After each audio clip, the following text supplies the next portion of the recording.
On February 1st, just before 2 a.m. in Tucson, Arizona, an intruder would break into the home of Nancy Guthrie and abduct her. But did this person act alone? In a previous video I put out, I showed how there were signs of a second intruder lurking in the background, seen here.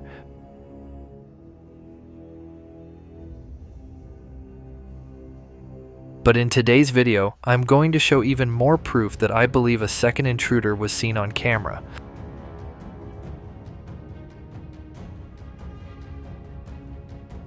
Welcome back to the channel, everyone. You are now watching The Mob Crew.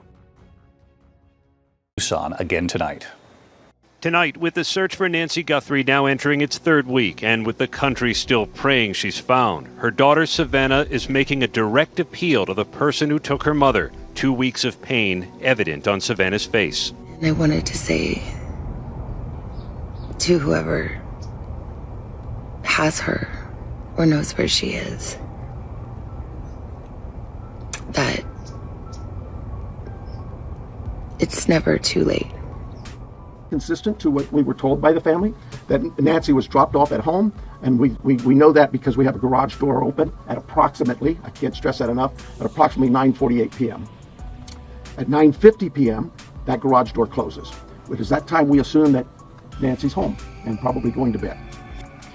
Sunday morning, early morning at 1:47 a.m., the doorbell camera disconnects. At 2:12 a.m., software detects a person on a camera, but there's no video available. They had no subscription, and therefore it would rewrite itself. 2:28, Nancy's pacemaker app shows that it was a disconnect from the phone. It discovers her missing, and at 12:03 p.m., 911 is called in to the Pima County Sheriff's Department. On February 10th, FBI Kash Patel would release 3 short videos and a still image, shown here.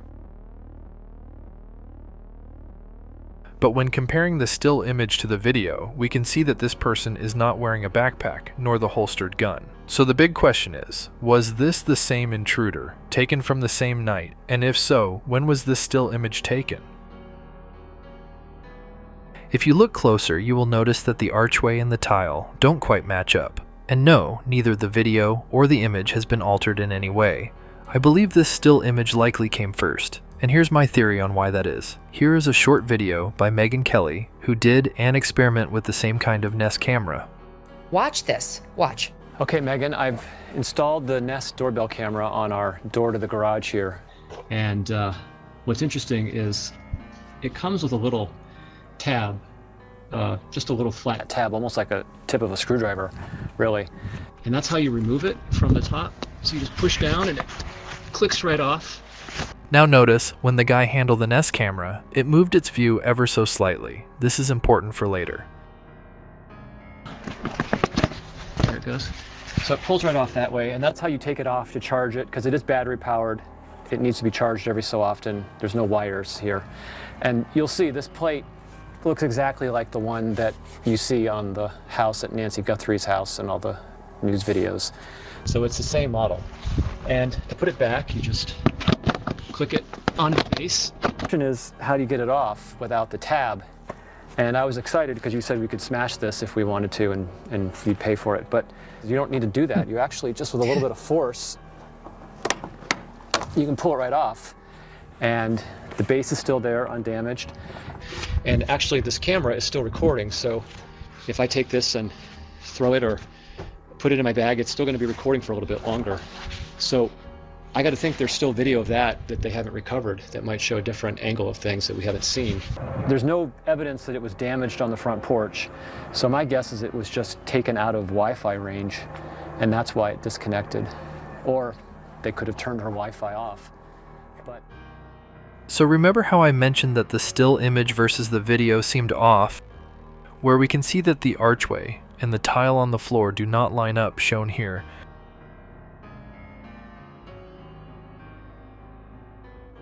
I believe the still image came first, and the intruder tried to originally take it off by hand, but was unsuccessful in doing this. But in the process, they changed the direction of the Nest camera ever so slightly, just as seen in the experiment video. You can clearly see that in the still image it is darker and there is no lighting, but in the video we can see the intruder's shadow now, meaning there is some kind of light source coming from outside the front porch.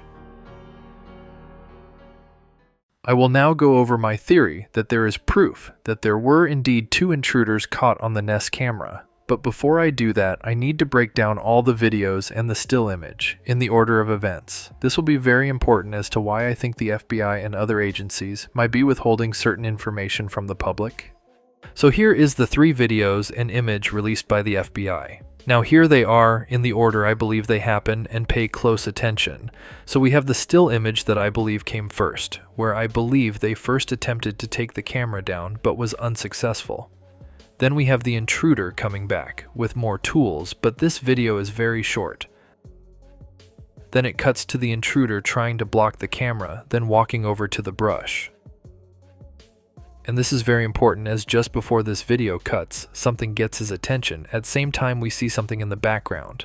You can see a set of lights in the background, and this gets the attention of the intruder. I believe this could have been a signal to a second intruder. Now notice that this video ends just as the intruder looks over at something or someone. It then cuts to the intruder using the brush to block the camera, but why? Why did the video cut there? Was this all they could retrieve, or did the FBI make a cut there on purpose? So in the final video, we can see that the intruder is now using the brush to block the camera. But why not use your hand like before, or even your body? I believe there was a cut from the second video to this one on purpose. And I will show you the evidence that, in my opinion, shows a second intruder next to the first one. As we look at the third and final video, we can see that the intruder clearly has some brush in his left hand. To the left, I have a still shot of the front door where the Nest cam would be. But notice that there is something that comes into the frame on the right-hand side. It's tough to tell what the object is, but I don't think this came from the door or the bracket that the Nest cam is on. So what is it? You can clearly see that the object comes out of the frame to his left, meaning that did not come from his body. Some believe it could be a phone being handed off to him, and while it's certainly possible, as it does have that rectangular shape and body,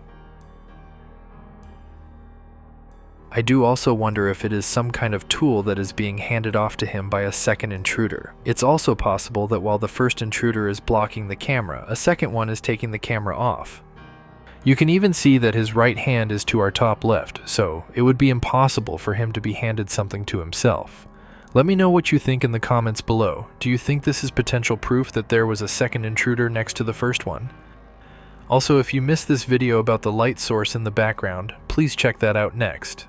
Nancy Guthrie is still missing as of making this video. If you have any information about her, please call the FBI tip line. Please smash that like button, consider subscribing, and thank you so much for watching.